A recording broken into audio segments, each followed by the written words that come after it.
Bueno, nuestro expositor final de esta noche es un hombre de muchos talentos, con una gran pasión por el diseño automotriz y también por la vida.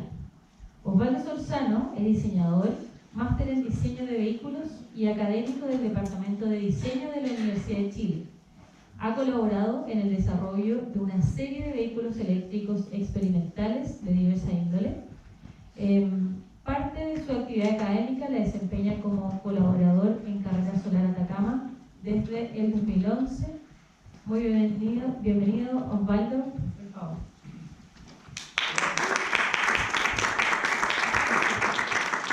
Gracias a todos. Oye, me encanta ver tan lleno este auditorio, aunque todavía hay sillas vacías que podrían estar ocupadas. Tenemos tarea. La presentación de hoy, la verdad es que me costó un poco moldearla, porque por un lado no quiero interferir demasiado en sus propios procesos de diseño y desarrollo, y por otro lado porque es difícil opinar o meterse en el trabajo de los demás tratando de ser un aporte y no un estorbo muchas veces sobre informar, etc. Entonces mi presentación de hoy es más bien una especie de, por un lado, de didáctica, una presentación muy didáctica, y por otro lado, la idea es que queden ojalá con hambre. Como ustedes saben, nosotros acabamos de lanzar un concurso de diseño de un vehículo electrosolar con un propósito. Ese concurso tiene como punto de partida una especie de spin-off de las bases de la categoría Cruiser. Y así es como empieza la charla. Lo que voy a hacer es tratar de explicarles como una especie de metáfora de yo como participante de este concurso, pero a la vez yo pasando por las preguntas y esta especie de gincana de ideas que uno tiene que ordenar para llegar a desarrollar un vehículo de cualquier índole. Entonces, por un lado, les ayudo un poquito a dilucidar cómo se inicia un proyecto, pero por otro lado también estoy ayudando a promover el concurso. Entonces empiezo con un Dodge Challenger. ¿Qué tiene que ver un Dodge Challenger con lo que estamos hablando? Porque es casi la antítesis. Cuando decía nuestro amigo del norte y los motores V8, no se entienda que no me gustan, ¿no? Pero también me gustan los dinosaurios. ¿Por qué lo puse como ejemplo? Y vamos a ver otro. Este vehículo tiene 1,93 m de ancho. En nuestra base del concurso el ancho máximo es 2 metros. Tiene de largo 5,03, es 3 centímetros más largo que el máximo permitido. Y de alto tiene 1,40 m. Nuestro alto máximo permitido es 1,60 m, es decir, 20 centímetros más. O sea, este vehículo, que se ve como una lancha estacionada en la calle, estaría aprovechando al 100% y excediéndose un poco lo permitido en las bases. Cuando uno piensa, ya, pero ¿cómo se ve un bicho de 5 por 2 metros? Así. O también así. Otro lenguaje, otro vehículo, también lleva las bases al extremo. Ancho máximo 2 metros y 3 centímetros también, 2,03. Ha pasado un poquito, pero va a ser descalificado. Y es un poco más corto, 4,80 metros. Es alto más bajo. Y es otra forma de interpretar, si fueran las bases, los mismos requerimientos.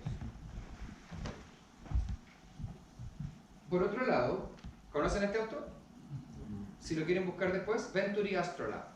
Venturi es una empresa que se dedica a desarrollar vehículos que utilizan energías limpias, renovables. La mayoría de ellos son, o están logrando que sean absolutamente independientes incluso de enchufarlos. El Astrolab, con un buen sol y todo, tiene así como, promete que funcionamiento ilimitado. Maneje hasta que se oscurezca. El Astrolab podría tener que ver con el concurso, podría ser un buen referente. Ah, pero es que en el concurso me piden que el vehículo tenga un propósito. Ah, pero el propósito del Astrolab es pasarlo bien. Es un biplaza, de aquí a Viña, entretenido el manejo, cabecita afuera. Esto también es de Venturi. Esto es el Venturi Eclectic, la versión 1.0, y esa es la versión 2.0, más compacto.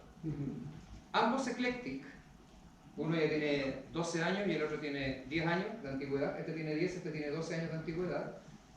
Parecen sacados del futuro y sin embargo son bien del pasado. Ambos son absolutamente autónomos gracias a la energía que consumen, prometen eso, hacia allá va. Y este vehículo sí podría tener un propósito, es un 3 plazas, podría ser un buen taxi, por ejemplo, o un vehículo para que en un par de años más pongamos un perímetro en el centro de Santiago y no se pueda acceder con escape, se puede acceder solo con este tipo de vehículos. Y este podría ser un commuter que te lleva desde, estoy inventando, la frontera de Plaza Italia hasta La Moneda, porque no entran más autos de escape, podría ser. Y ahí como que empieza a tener un sentido de uso, porque eso es parte de lo que se pide en las bases. Esto es algo que sí se ajusta mucho a las bases desde el punto de vista del feeling, el look and feel, como la sensación que queremos que nos transmita, el tipo de vehículo que es, pero de nuevo tiene un uso genérico, es un auto que lleva a un par de personas a cualquier parte. Mercedes-Benz propone, por ejemplo, este vehículo eléctrico para el uso de kart de golf, para jugar golf. Según uso específico. Puede ser súper limitado de contexto, de área, de clase social, lo que tú quieras, pero tiene un uso específico. Es un kart de golf. Y probablemente, por alguna razón u otra, puede que no sea street legal, es decir, que nunca va a tener patente para la calle. Pero es que no debería salir a la calle, debería estar confinado a un campo de golf. O sea, podríamos pensar en vehículos que no necesariamente son de uso abierto en calle. Sí, podríamos pensar en vehículos como los que desarrollamos para la carrera solar, que no son vehículos de uso abierto en calle. Tienen un uso bastante específico. Muchos de ellos son laboratorios de aprendizaje con ruedas. Pero también son vehículos de uso específico, por ejemplo, si pensamos en parques nacionales y la CONAF, si pensamos en la minería, si pensamos en el mundo maderero, en montones de contextos donde hay vehículos que se necesitan por hectáreas y hectáreas. Tengo un amigo que trabaja en la ESO, en Paranal, y el vehículo con el que ellos se transportan, por asuntos de qué es lo que hay disponible, son camionetas doble cabina con motores 2.4 diésel, ocupadas por una o dos personas. O sea, 2 toneladas de fierro para trasladarlos entre el observatorio y las instalaciones donde ellos viven, y la distancia es de 2 kilómetros. Eso no podría ser un vehículo eléctrico, pero así, muerto la risa. Y todo, más encima con el sol que tenemos para nada. Entonces yo me puse, y aquí es donde empieza el invento, digamos, la metáfora. Yo me puse a mirar y dije, ¿se han fijado cuánto ha cambiado la tecnología que utilizamos para televisión en los últimos 20 años? Ese trípode, miren lo que tiene puesto arriba. Es como un dinosaurio soportando a la última criatura de la creación, al futuro. Así como hay un contraste ahí tremendo. Todo se ha miniaturizado, todo se ha digitalizado, y muchas de las tecnologías que antes estaban incorporadas dentro de un furgón hoy día están en los estudios centrales y se envían por satélite o por señales de microondas directo. O sea, ni siquiera actualmente almacenan lo que se graba dentro del furgón. Pero por alguna razón que yo desconozco siguen comprándose estos dinosaurios que ocupan todo ese espacio en la calle, que significan todo ese consumo para meter dentro cámaras 4K, unos micrófonos que van puestos aquí y unos discos duros de este tamaño. Yo no lo entiendo. Pero la antena satelital, sí, las de hoy día son de porte de un casco de moto. Eso hoy día es una antena satelital. Entonces, desde mi desafío, y aquí es donde empiezo como a pensar, esto está sobredimensionado y obsoleto. Podría necesitarse de vez en cuando por alguna razón que desconozco, pero claramente, si yo quisiera tener un sistema de móviles de televisión que fuese eficiente, de bajo costo y ajustado a la realidad de hoy, no necesito ese vehículo. Y aquí empieza la faceta de diseño. Entonces, ¿qué necesito? Bueno, eso depende de qué necesito poner dentro. Bueno, claro, podríamos solucionarlo así. Eso, el Moon Rover, es una estación de comunicaciones y fue diseñado hace 40 años, 50. Hoy necesitamos meter esta cámara, que es así como, con esto no puedes pedir más, con esto casi podemos hacer cine, y este con su trípode y todo. Ahí tenemos una cámara de foto, pero que también puede grabar video, con su brazo estabilizador para que las tomas te salgan exquisitas. Y ese brazo estabilizador viene en un maletín del tamaño de un maletín. No más que eso. Ese dron, que también lo vamos a usar porque, por favor, o sea, ¿qué canal no está usando drones para hacer la televisión atractiva? Viene en ese otro case, que podría ir al lado del otro maletín. O sea, ya estamos ocupando, ni siquiera hemos terminado de ocupar esta mesa y queremos un furgón. ¿Conocen el charango? Sí. Es un brazo estabilizador para celulares o cámaras pequeñas. Es increíble. No pesa nada, se puede utilizar con una sola mano y de verdad estabiliza hasta los costalazos, literalmente. Ahí está la antena de las que le hablaba. Esta antena es un casco de moto cortado en el tope. Ese es su tamaño. Ah, pero bueno, hay que procesar la información. ¿Conocen el Toughbook de Panasonic? Este portátil fue desarrollado para las Fuerzas Armadas. Lo puedes patear, golpear, botar, lo puedes atropellar un auto, se te puede caer, aguanta golpes eléctricos, aguanta todo. 2 Toughbook y tenemos donde editar o preparar el material. Nuevamente, de este tamaño. Eso es una unidad de baterías especial porque tenemos que alimentar todo lo que andamos trayendo, puedes poner eso dentro del vehículo. Un rack de 5 discos duros en línea para almacenar. Y, por otro lado, curioso, esa mide 1,60 m por 5 metros de largo, está dentro de la base. El H100 tiene de pickup 3 metros libres y un ancho total de 1,35 m. O sea, si nosotros pudiésemos meter un vehículo eléctrico que cumpliera con todas estas características, que además podría ser tracción total porque ponemos in-wheel motors en cada una de las ruedas, los coordinamos con diferenciales electrónicos y podemos hacerlo funcionar bien, tendríamos un todoterreno que podría caber en ese pick-up, que podría transportar al periodista y el camarógrafo, no necesitan más que 2 el día de hoy, de hecho si ustedes se fijan, todos los que viajan a despachar desde Brasil, desde Perú, son 2. Informó para tal canal, camarógrafo y periodista, fin. No se necesita más. Antes había que mover a todo un equipo de técnicos detrás de esos 2. Hoy solo se necesitan esos 2. Entonces de ahí sale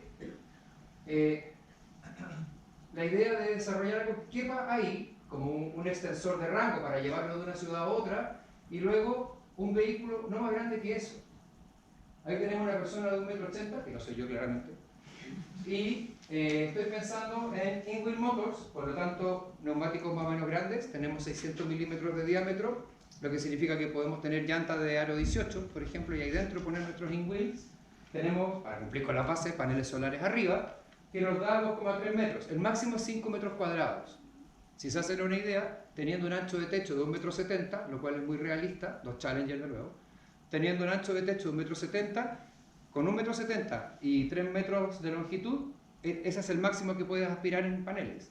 Pero nada en las bases dice que no pueda ser menos. Entonces ahí tengo 2,3. Así es, y eso, todo el razonamiento anterior justifica las dimensiones de este vehículo. En este vehículo lo que estoy haciendo es disponer en un espacio de 2,70 metros, tengo 3 metros en la pickup de la H100 y 1,350 m, ancho máximo total para evitar que se me mueva, o sea, cae pero así fit en la Hyundai. Con esto puedo moverme y puedo echar dentro 2 personas. De lado se ve más o menos así. La razón por la que tiene la forma que tiene es porque utilizo las ruedas delanteras, como hago un doble tracción, primero con mucha libertad para el ángulo de ataque a obstáculos, pero segundo también porque son mis parachoques naturales y secundarios. Las ruedas traseras son las que quedarían sujetas al portalón del pickup, entonces también funcionan como una especie de parachoque en caso de ser necesario, y de ahí para arriba empieza el dicho. Las puertas son correderas, por un asunto de practicidad, y eso por dentro se equipa de esta manera. Así es como conversan el interior con el exterior. ¿Alcanzan a ver todo bien?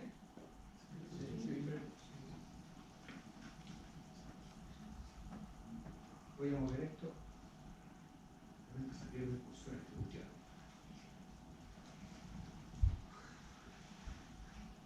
Así es como conversa el interior con el exterior. Tengo entonces, y aquí empezamos a pensar en package y layout, que es el siguiente paso. Primero tienes tu idea, pero luego hay que meterle cosas dentro. No es un cajón vacío. En este package layout lo que tengo es conjunto de baterías atrás y conjunto de baterías adelante independientes. ¿Ok? Las traseras son recambiables, es decir, puedo abrir el portalón trasero, sacar esos packs y cambiarlos por otros. Las de adelante son fijas. Rueda de repuesto atrás, por supuesto, nunca se sabe. Y tengo todo lo que se ve en azul es donde metería los componentes electrónicos. Las consolas, el MTTP, el BMS, todo iría ahí. ¿Hay mucho espacio libre para los ocupantes? Sí, pero en realidad piensen que no es tanto. Lo que tengo de distancia de ejes, que es en el fondo el confinamiento del habitáculo, es 1,80 m, que es lo mismo que mide la persona de pie. O sea, nuestro ocupante que dibujé antes, acostado, estaría de pie a cabeza entre las ruedas. No necesito más que eso. Y de verdad no necesito más que eso. Si ustedes piensan lo que hablábamos antes, entre el espacio entre asientos donde puedo meter los discos duros, mi Toughbook, atrás puedo meter mi charango, mi dron, mi cámara 4K, etc. O sea, me cabe lo que necesito. Y la fuente de poder secundaria estaría confinada atrás donde van las baterías del battery pack trasero. ¿Sí?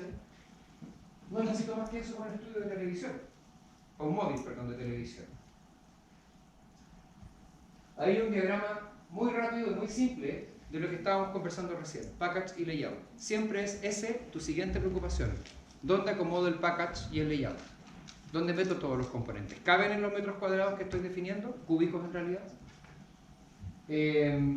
Siempre cuando uno piensa en un package y layout, uno tiene que pensar en tres cosas. La primera es compensar los pesos, no poner todo en un solo sector, todo delante, todo atrás, todo a la izquierda, todo a la derecha. No. Uno distribuye los pesos. Para eso uno debe saber cuál es la jerarquía de componentes en cuanto a pesos. ¿Qué es lo que más pesa? ¿Qué es lo que menos pesa? Lo que más pesa lo acomodas primero, porque es mucho más determinante si lo acomodas mal. Y si luego tienes un par de kilos, bueno, ya sabes qué hacer con las cosas más livianas. Acomodarlas para compensar. Y dentro de eso, el peso de los ocupantes. En este caso, lo más pesado de este auto son los ocupantes. Lo segundo más pesado de este auto es la cantidad de baterías que lleva. Lo tercero más pesado de este auto es el chasis, que sería de acero. Porque meterse con aluminio, ¿para qué? Cuando has resuelto esa primera pregunta, la segunda pregunta es ¿qué componentes deben ser accesibles y cómo accedo a ellos? Y ahí yo recuerdo ejemplos terribles de diseño, como por ejemplo la Ford Aerostar, ¿la conocen? Esa van enorme gringa. La Ford Aerostar, si se te llegan a echar a perder las bujías de atrás, porque usaba bujías, si se te llegan a echar a perder las dos bujías de atrás, motor sello en línea, hay que desmontar el motor por abajo para cambiar tus bujías. Y no es broma.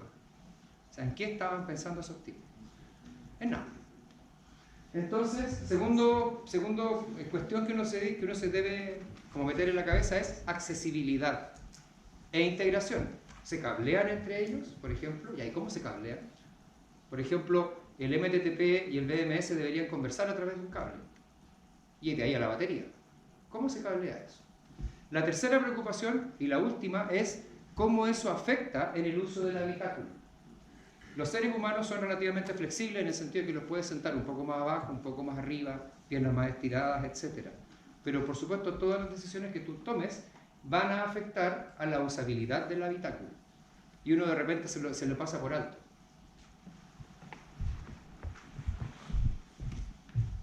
Para ir terminando mi charla, para luego contestar sus preguntas, eso es lo que me imagino.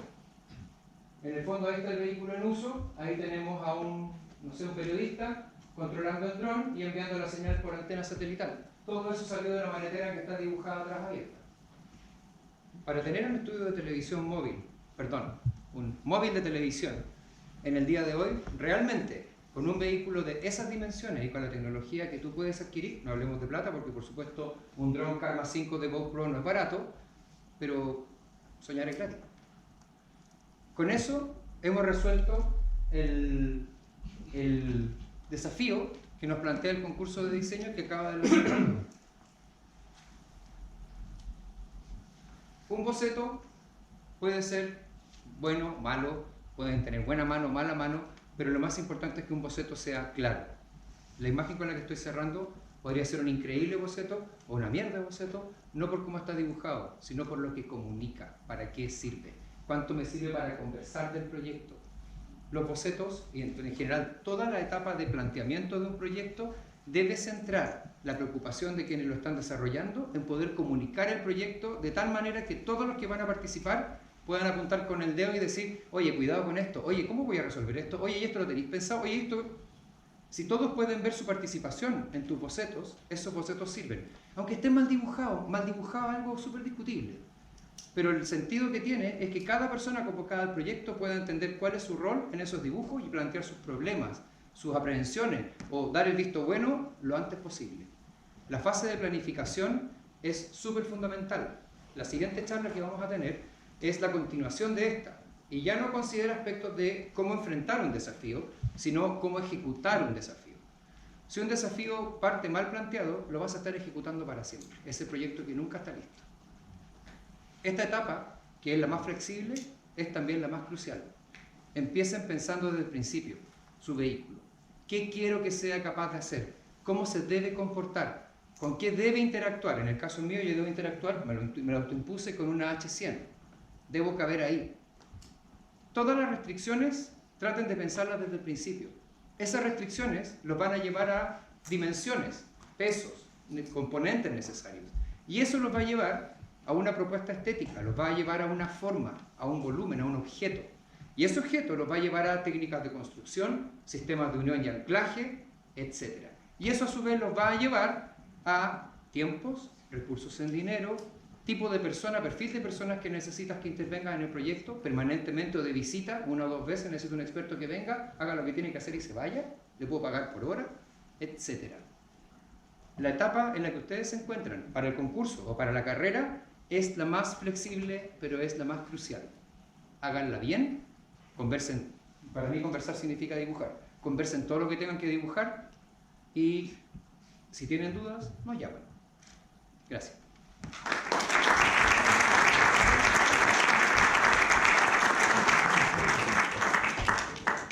Preguntas del público.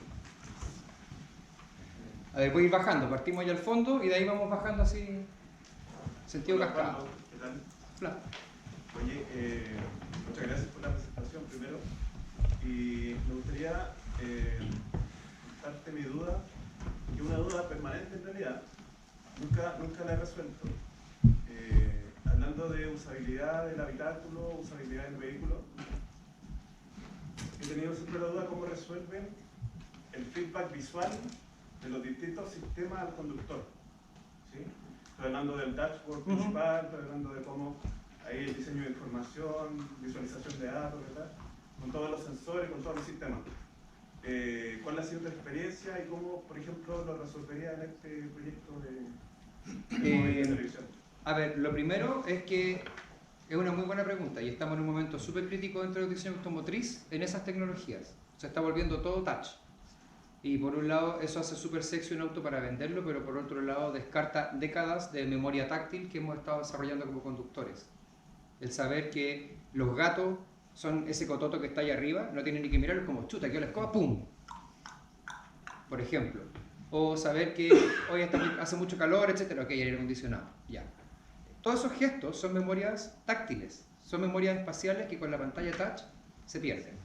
Actualmente lo que se está tratando de hacer es privilegiar primero las jerarquías de la información dentro de un habitáculo, que es lo más importante que la persona siempre tenga a la vista, y por otro lado flexibilizar la cantidad de información que el usuario quiere. Existen diferentes configuraciones de dashboard, algunas te dan información solo precisa, onda, en el caso de un vehículo eléctrico, carga de batería equivalente a cuántos kilómetros, como lo estás quemando en este momento, versus, por ejemplo, temperatura interior-exterior, porque eso podría tener que ver con cómo estás utilizando el aire acondicionado, estás quemando mucha energía por ahí, por ejemplo, etc. Lo que las empresas generalmente hacen es jerarquizar de toda la lista de la información que el conductor debe manejar, primero jerarquizar qué es lo más importante que vea y qué es lo que puede dejar de ver. Y en una línea paralela, jerarquizar qué es lo que el acompañante, si es que existe, puede hacer en vez de él. Por ejemplo, la radio o el climatizador. Eso lo puede hacer tu acompañante, así como, oye, ponte el aire, oye, búscate una radio, etc. Y lo tercero, que es lo último que está también empezando a ocurrir, que es lo que inteligencia artificial hoy día te puede ir asesorando a hacer dentro del vehículo. Por ejemplo, Volvo tiene un sistema que escucha permanentemente, qué miedo, lo que está pasando dentro del habitáculo. Entonces, si tú dices, ¡ay, que hace calor! Inmediatamente Volvo prepara el sistema de calefacción, para el aclimatizador, para que tú le pidas el aire acondicionado. Es muy parecido a lo que hacen tus celulares. Él ya escuchó que alguien dijo dentro del auto, hace calor. La lógica es que alguien va a poner el aire, entonces lo empieza a preparar antes. Porque el aire nunca sale frío al tiro, no sé si se han dado cuenta de eso. Bueno, en el caso de un Volvo sí va a salir frío al tiro, porque apenas escuchó la queja de alguien empezó a enfriar. Entonces cuando alguien dice, bueno, aire acondicionado por favor, y empieza a tirar aire. No lo empezó a tirar cuando tú le dijiste, lo empezó a preparar cuando escuchó que hacía calor. Eso está pasando hoy día, Volvo XC90 disponible en el mercado. Lo que es importante al respecto es, volviendo un poco a tu pregunta puntual, es 3 consejos a los diseñadores de interiores. El primero, ¿cuánta información necesita el conductor? Segundo, ¿en qué jerarquía la necesita? Y tercero, ¿en qué momentos la necesita? Yo, por ejemplo, podría necesitar ir mirando permanentemente la velocidad si estoy en una autopista o en condiciones de velocidad restringida y con mucho tránsito. Por supuesto que tengo que estar asegurándome de nunca exceder el límite pero también tratar de fluir rápidamente en un tránsito congestionado. Entonces, siempre a la vista mi velocidad. También las revoluciones, a lo mejor, cuestionable. Pero ¿es necesario estar viendo permanentemente, por ejemplo, cuánto combustible tengo? ¿Permanentemente? No, cada cierto rato. Eso lo pasa inmediatamente a una jerarquía más baja, que quedará en un rincón del dashboard. No está al centro, no es como, lo más importante es que todavía tienes el estanque lleno. 10 minutos después, todavía tienes el estanque. No lo necesito. Y la tercera consideración que uno tiene que tener es, ¿necesito que esto le susurre al conductor o necesito que esto le grite al conductor? Y eso también pasa en el interior del auto. Hay ciertas condiciones que apenas, por ejemplo, fallan o dejan de responder, el auto se pone en condición así, DEFCON 2, al tiro. Si por ejemplo en un auto muere el sistema de frenos, perdón, si muere el ABS, se enciende una luz. Pero si fallan los frenos, en muchos autos incluso lo que va a hacer es no permitirte acelerar más. Y lo que te está diciendo el auto tácitamente es, estaciónate. O sea, ya no confiamos en los frenos, no te deja pasar de los 50 por hora, que es lo que puede morder así como con tu propia presión, ¿cachai? Y te estaciona el auto, o sea, te obliga a estacionar. Ese tipo de reflexiones se van a traducir nuevamente, ese listado se convierte en prioridades y en distribución del 100% del área. O sea, por ejemplo, si tengo 20 ítems a repartir, pero de esos 20 ítems, 4 son los más importantes, 4 se llevarán el 15% del 100 y el resto, lo que me queda, el 40% lo reparto entre los otros ítems. Y un dashboard, luego está lo que necesito ver, lo que necesito tocar, como por ejemplo todo lo que necesito instrucciones, y finalmente lo que puedo oír. Ver, tocar y oír son 3 sentidos que deberían funcionar siempre dentro de un automóvil. Y hay cosas que a lo mejor no te las tiene que decir el vehículo vía luces, te lo puede decir vía sonido. Hay muchos autos que lo hacen, incluso bajan la radio para pasarte un mensaje. Muchas gracias por la charla que están dando, súper interesante la información acerca del diseño en particular de los vehículos. Gracias a ustedes por venir, porque si no vienen todos estos dibujos son panacos. Quería consultar acerca de la ergonomía versus el rendimiento. Para un contexto, yo he estado más tiempo del que quisiera trabajando en un pedal de acelerador para el auto de categoría Challenger que estamos haciendo, y siempre me enfrento el problema es que necesito hacer un pedal muy liviano porque es casi menor comparado con el tema de que el auto tiene que ser ultra liviano, tiene que ser competitivo en general, entonces queda muy de lado el tema de la ergonomía, ¿no? Pero el tema es que justamente es como el componente principal que el piloto interactúa con él para poder controlar el auto, entonces tampoco puede ser una cosa que sea una tabla metálica que simplemente no sienta ningún feedback o no sienta nada, o que sea incómodo para ocupar durante los fácilmente 500 kilómetros de una corrida del auto en condiciones súper adversas, a todo el sol. Entonces me enfrento muchas veces a ese dilema, estoy haciendo algo muy pesado pero que es cómodo, o algo que sea muy liviano pero que sea muy incómodo para el piloto. Tú dijiste algo que es muy clave sobre ergonomía, y eso no es solo para ti, es para todos. Busquen, o si no yo se los puedo enviar vía la organización, busquen un libro que se llama H-Point, H-Point.H. H es hip, cadera. Un auto bien hecho se construye a partir de la cadera del conductor. Es como que uno fija ese punto y empieza a aparecer todo. H-Point te va a responder muchas cosas sobre ergonomía. Existen otros libros directamente sobre ergonomía, ergonomy, y hay uno que es Ergonomy for Car Design. Pero el problema con ese libro es que es muy difícil de conseguir físico y en PDF. Ergonomy for Car Design. Pero H-Point para mí es suficiente. Con respecto puntual a tu pregunta, a mí me da lo mismo, y no lo digo despectivamente, sino como tranquilamente, cualquiera de las dos decisiones, porque nos falta hablar de la interfaz. No sé con qué estoy equipando a ese tipo. Si le pongo unos calamorros de milico, claro que necesito algo que el tipo pueda sentir a pesar de los calamorros. Si en cambio lo hago competir con, por ejemplo, ¿conocen ese calzado ligero que es para caminar por las piedras en el río? Con eso estamos. Por un lado hay que ver qué es lo que dicen las bases a nivel de restricción de calzado, y según el calzado que me pueda entregar más feedback, yo puedo hacer un pedal que el tipo lo pueda sentir. Luego, si el pedal tiene relieve o puntos de contacto destacados, tú puedes saber también cómo lo estás pisando, en qué punto estás. Y finalmente, el tercer consejo es, uno no necesita pisar un pedal permanentemente habiendo velocidad crucero. En el fondo uno puede fijar las condiciones óptimas y bloquear el pedal, física o electrónicamente. Pero uno puede bloquear la posición de pedal. Y eso permite que el tipo descanse y que tenga la pierna no permanentemente presionando el pedal.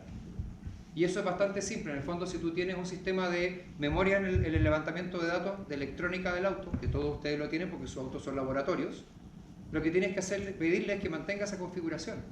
En el fondo, rec. Y tú puedes sacar la pata del pedal y el auto recuerda la configuración que en ese momento tiene. Apenas pisas el pedal, por supuesto, se pierde, porque cambiaste la data. Esa solución, la solución de un pedal con memoria en el fondo, entre comillas, puede ser incluso una piola que uno puede bloquear. En los antiguos aviones, hablemos de aviones de pura piola y cuerda, existen compensadores que son para no tener que estar permanentemente peleando con el viento. Tú puedes tener viento cruzado, lo que te obliga a... En el avión el timón de dirección se controla con los pedales. Te obliga a tener un poquito pisado siempre el pedal que enfrenta al viento. Y ahí es donde todos hemos visto fotos así súper sexy de aviones volando atravesados, ¿cachai?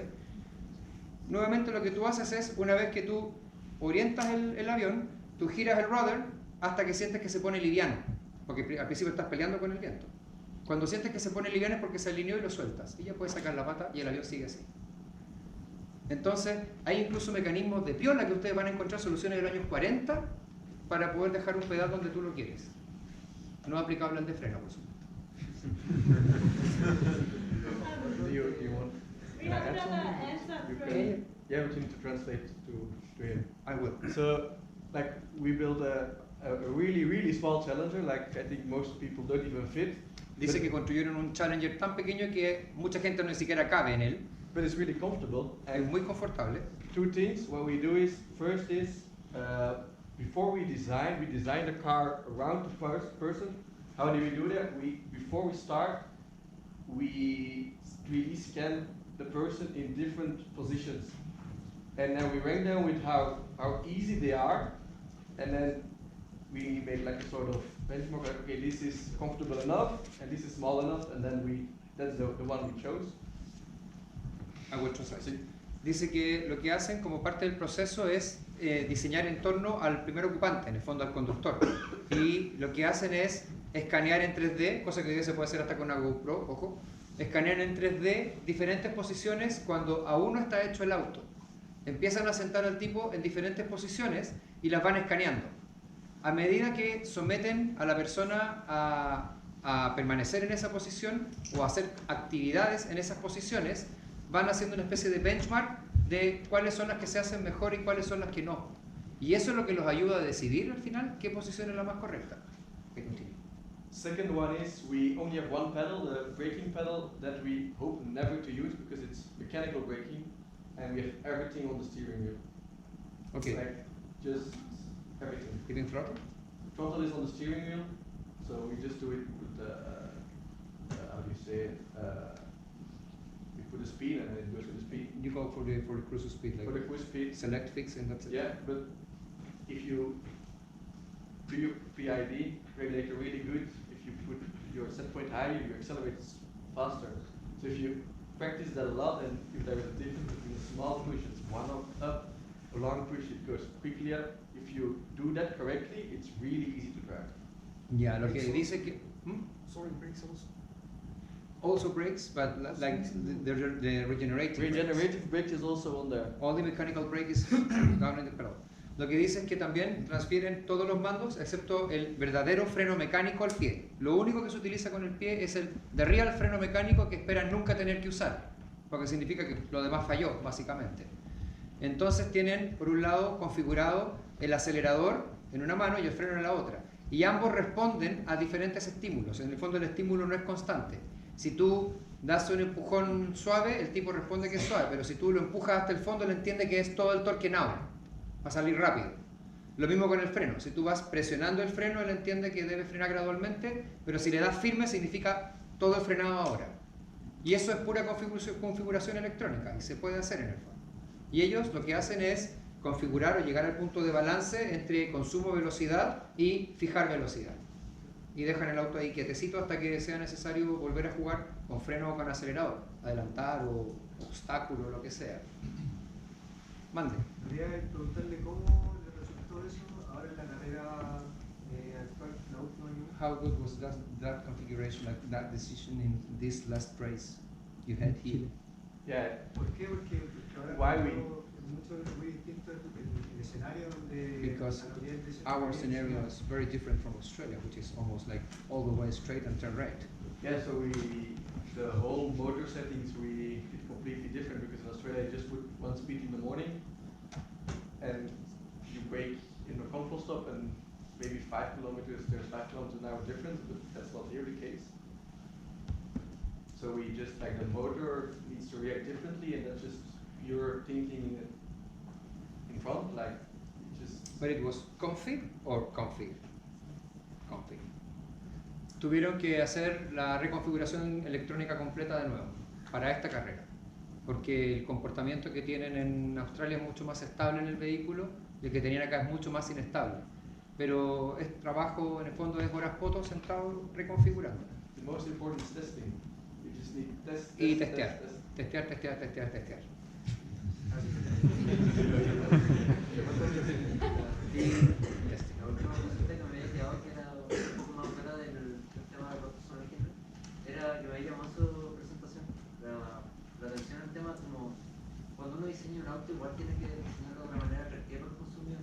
Por ejemplo, nosotros queremos ojalá que todos anden en autos pequeños, que sean económicos, que no gasten nada de benzina y que no sean un bote gigante andando por las calles, pero muchas veces los consumidores compran la camioneta más grande, en el caso como el boom de las SUV, que por ejemplo quizás acá no está pronunciado, pero en países como Estados Unidos pasa que Acá el vehículo más vendido por segmento. no Sí. copiamos mucho probablemente, pero el tema es que mucha gente está comprando ni siquiera ya por el tema de que la benzina es más barata o más cara, sino porque el auto es grande, porque como que les da seguridad el diseño que vende el auto, porque es más alto y bueno, sabemos que la SUV igual tiene sus problemas, ya que tienen un centro de gravedad más alto, son más fáciles de volcar, gastan más benzina. Entonces, ¿cómo uno diseña algo que les pueda llamar la atención al consumidor y decirle, por ejemplo, había visto un video hace poco de la Chevrolet Tahoe híbrida, que no le salió muy bien a Chevrolet, pero era como una idea súper buena de tratar de vender qué es lo que quería el público, pero dándole un vuelco verde para poder como llamar su atención. ¿Conoces el Lumeneo Smera? No. Ahí se alcanza a ver más o menos. Bueno, si tú buscas Smera o Lumeneo Smera, va a aparecer este auto. Este auto se ha vendido muy bien y también se ha vendido bien, o se vendió bien porque ya estoy dando noticias, estas son noticias viejas. El BB1 de Peugeot también se vendió muy bien. El Smart Fortwo. El Smart Fortwo.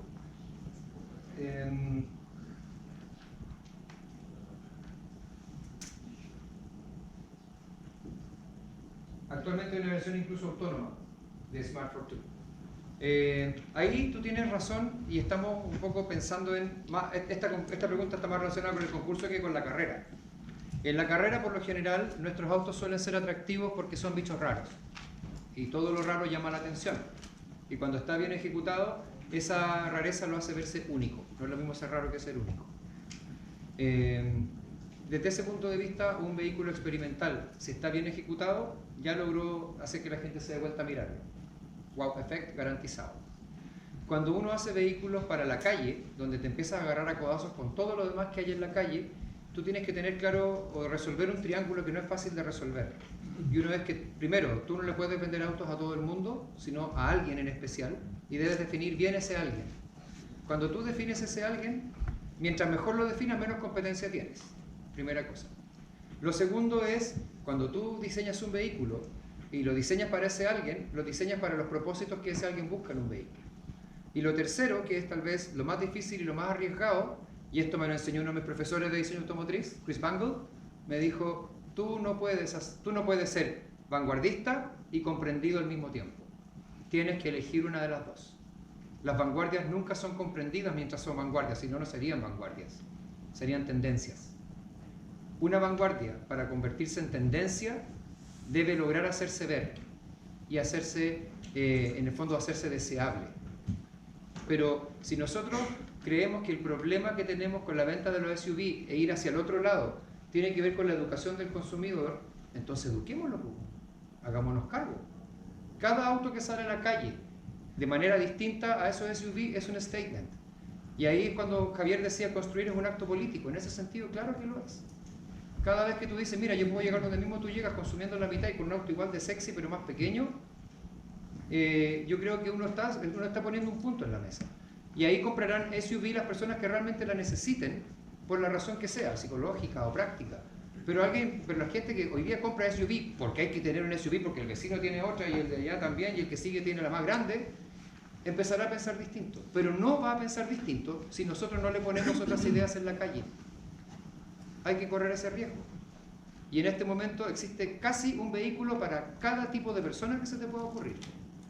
Entonces, efectivamente lo que pasa con la preferencia por las SUV tiene que ver por un lado con la falta de educación, pero también tiene que ver con que seguimos diseñando cajones de 1, 2 o 3 cajas como hace 50 años, lijándolos distintos para que se vean más sexy según las tendencias y equipándolos con más tecnología por dentro. Pero el lenguaje del automóvil no ha cambiado radicalmente porque todos tienen miedo de vender menos. Los que no estamos vendiendo, los que estamos haciendo vehículos experimentales, los que no estamos corriendo el riesgo de irnos a la quiebra, somos los que tenemos más oportunidad de introducir cambios radicales y dejar a la gente pensando un rato. Y eso es todo lo que pueden hacer. Onda, ahí dejo mi prototipo y me retiro lentamente. Es todo lo que puedes hacer. Pero no van a ser muchas las oportunidades en la vida en las que vas a poder hacerlo. Porque si lo haces como emprendedor, te vas a la quiebra. Si lo haces como estudiante de una universidad, te vas a posgrado.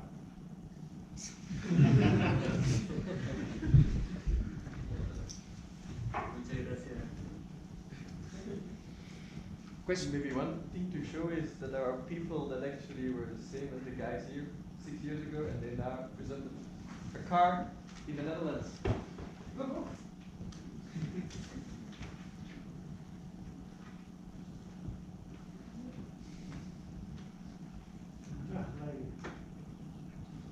Like it were the same guys 10 years ago.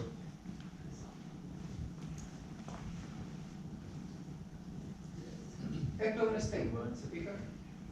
Eso es nuevamente así como, oye, las cosas de todos los días podrían no ser como todos los días.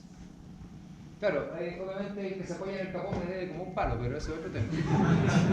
Pero este vehículo tiene una doble función, una que es práctica, en el sentido de demostrar qué se puede hacer, es factible, pero por otra tiene una dimensión que sí es política, es decir, hey, podemos hacer las cosas diferentes, repiensen. Es lo mismo que hace Venturi con sus autos. Todos los autos de Venturi, no todos. El Astrolab y el Eclectic 2 son street legal. Puedes tener patente con ellos. Lo mismo que pasa con el 3C, eso sí lo conocen todos, ¿no?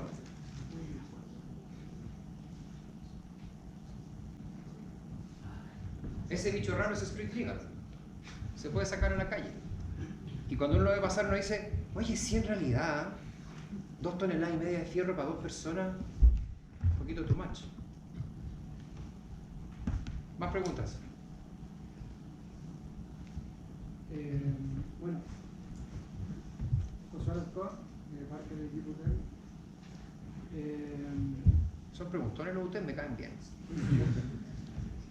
Desde el diseño del auto, bueno, ya hablaron del diseño interior un poco, como de cuáles son las recomendaciones en cuanto a considerar. Desde la parte del carenado del exterior del vehículo, para un vehículo de la competencia se consideran varios aspectos que tienen que ver con la eficiencia y con que sea aerodinámico. Ahí cumple un rol súper importante el diseño. Sabemos que muchos de los vehículos que compiten en este tipo de carreras tienen un diseño que es muy similar uno del otro. Porque la aerodinámica es la misma para todos. Claro. Me manda ahí. Algunos se escapan, pero muchos tienen esta similaridad. ¿Cuáles son las recomendaciones en lenguaje formal del vehículo que puedas recomendar para comenzar a diseñar un vehículo para la carrera? Lo primero es, y esto se lo voy a decir súper sinceramente, empieza tratando de copiar lo que han hecho bien los que lo han hecho bien. Una vez que has logrado copiar eso, Bien, cuando una de las cosas que uno aprende, y esto no lo digo yo, lo dicen los chinos, una vez que uno logra copiar algo, uno también logra darse cuenta dónde la cagó el que lo hizo bien. Y uno ahí lo puede hacer mejor. Porque al copiarlo perfecto, tú sabes dónde hay problemas de construcción, dónde no fluye bien la aerodinámica. Es más, lo puedes conversar sinceramente con la persona que hizo eso bien y decirte, sí, la hice bien excepto aquí. Él también está trabajando en esa pifia. Entonces, primero, saber, o en el fondo, aprender y tratar de copiar lo que se ha hecho bien, no partir inventando la rueda desde cero. Segundo, tener siempre en mente, por un lado, las bases, porque hay que cumplir con ellas, incluso los aspectos de ergonomía que están definidos dentro de las bases. Cumplir con las bases por un lado, pero por otro lado también pensar en qué sensación de manejo o cómo se comporta la persona que va dentro de ese vehículo. Y eso definirlo, por ejemplo, acá nos daban la idea de digitalizar en 3D cada posición y ver los diferentes como pros y contras y con eso configurar una posición final. Y esa posición final es la que va a decidir todo.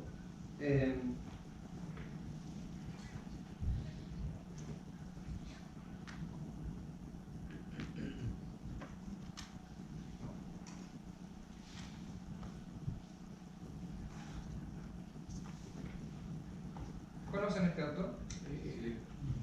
El Lamborghini Countach apareció en los 70s. Y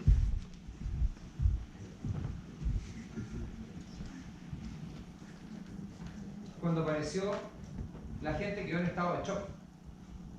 No solo por su lenguaje de la forma, sino por sus proporciones. Sus proporciones ya estaban llevándolo todo al extremo. El Lamborghini Countach me llega a mí, acá. A mí, acá. En ese tamaño, tienes un vehículo que es capaz de sostenerse con 60 grados de inclinación y no derrapa, por ejemplo. Pero mira, no tuvo que sentar a los cuantos, pues casi que tenía ángulo negativo en el asiento. Casi que pasamos la línea. Ahí va sentado el conductor de un Countach. Y cuando tú te sientas en un Countach, he tenido la suerte, cuando te sientas en un Countach, lo primero que te llama la atención es la baja visibilidad que tienes del entorno. Y lo segundo que te llama la atención es lo protegido y seguro que te sientes estando a la altura de la puerta de una RAM cliente. O sea, no hay forma de que tú puedas conversar con el tipo de la RAM. Porque las ventanas tuyas no se bajan. Se cayó Firefox. Cosa muy rara. Invito. Cuando tú, primero, decides cómo va a ir esa persona, y en el fondo no solo la actitud, sino también los ángulos, proporciones, ser humano, cuando tú decides eso, el resto del auto, créeme que empieza a caer de cajón.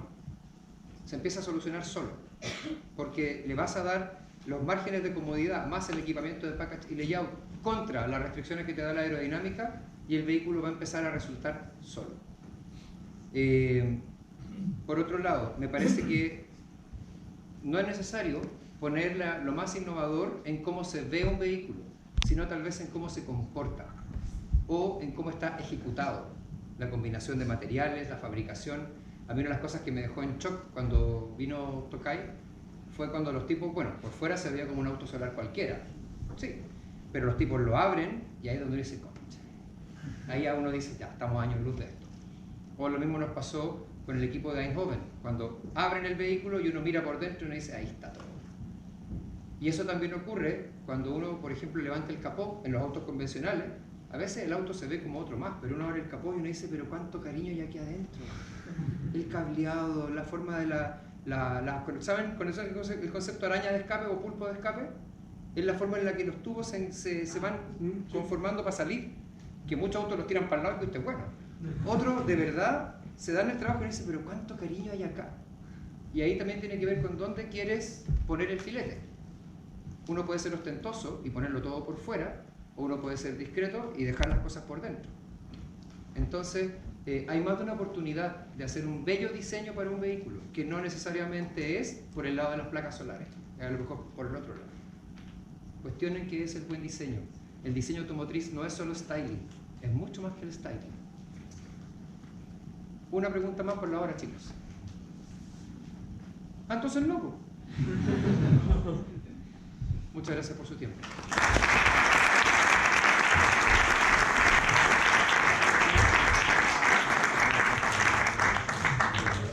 Nico. invita al coffee, que no se vaya. Sí, bueno, no se vayan todavía. Muchas gracias, Osvaldo. Yo creo que agradecerte con el amor que hiciste la charla y también con la pasión, que yo creo que es lo que nosotros queremos buscar y es lo que también nos reúne en este momento. Bueno, la siguiente charla será el próximo miércoles en este mismo horario, pero la charla comienza a las 6, así es que les pido por favor, recuerden llegar antes para la acreditación, así podamos comenzar puntual y también terminar puntual. Es en el campus de la UTEM, en la sala Newton, está en el Metro Estadio Nacional. Las temáticas que vamos a conversar vamos a presentar sobre el área mecánica, también vamos a estar hablando de gestión de proyectos, vamos a hablar de marketing y difusión, y también, para conocernos, una charla del equipo Mecánica Solaris de la UTEM. Ahora los vamos a invitar a que, subiendo por la escalera, lo estamos esperando con un coffee. La idea es que aprovechen ese coffee, además de comer un poquito y tomar café, de que pueda ser un momento de conversaciones entre ustedes, y si tienen dudas también con el equipo de desafío, con Osvaldo, puedan ir aclarando. Así que nos vemos el próximo miércoles. Muchas gracias por venir.